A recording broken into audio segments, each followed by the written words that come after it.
My name's Matt and this is my Kilimanjaro hot tub.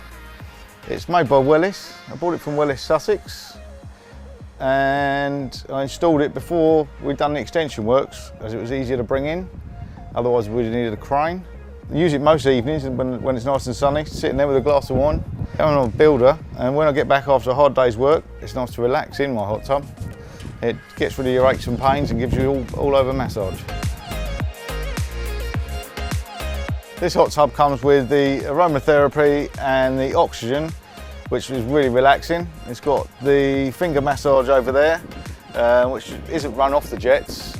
It just pulsates. It's really nice at night. So you can sit in it, relax, turn the lights on and listen to some music and thoroughly enjoy it.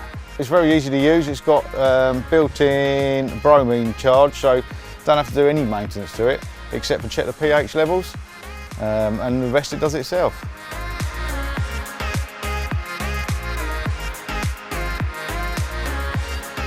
I'd definitely recommend this hot tub for family and friends and anyone with aches and pains because it gives you an all-over massage.